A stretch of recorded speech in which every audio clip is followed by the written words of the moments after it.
In this video, I will show you how to send money from Revolut to a Nepalese bank account. So first go and open up the Revolut app, then click on Payments in the bottom. From here click on the plus icon in the top right. Now here you will see Send International and that's what we want to do. So go and click on Send International. Now here search for Nepal. Then right here go and pick how much you would like to send and which of your balances you would like to use to pay for it. Then for the transfer method, you can choose how you want your recipient to receive the money.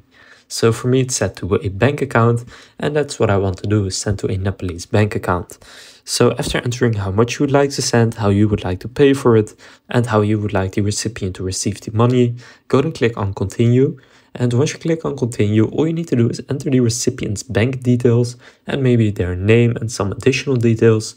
And once you enter those, just go and confirm that you want to send that money. And once you confirm it, the money will be on its way to the Nepalese bank account. Now, one thing to keep in mind is that the fees are usually higher on the weekend. So if it's possible, I would recommend to send the money Monday through Friday. So now you know how to send money from Revolut to a Nepalese bank account. If this video was helpful, please consider leaving a like and subscribing to my channel. With that being said, I will see you in the next video.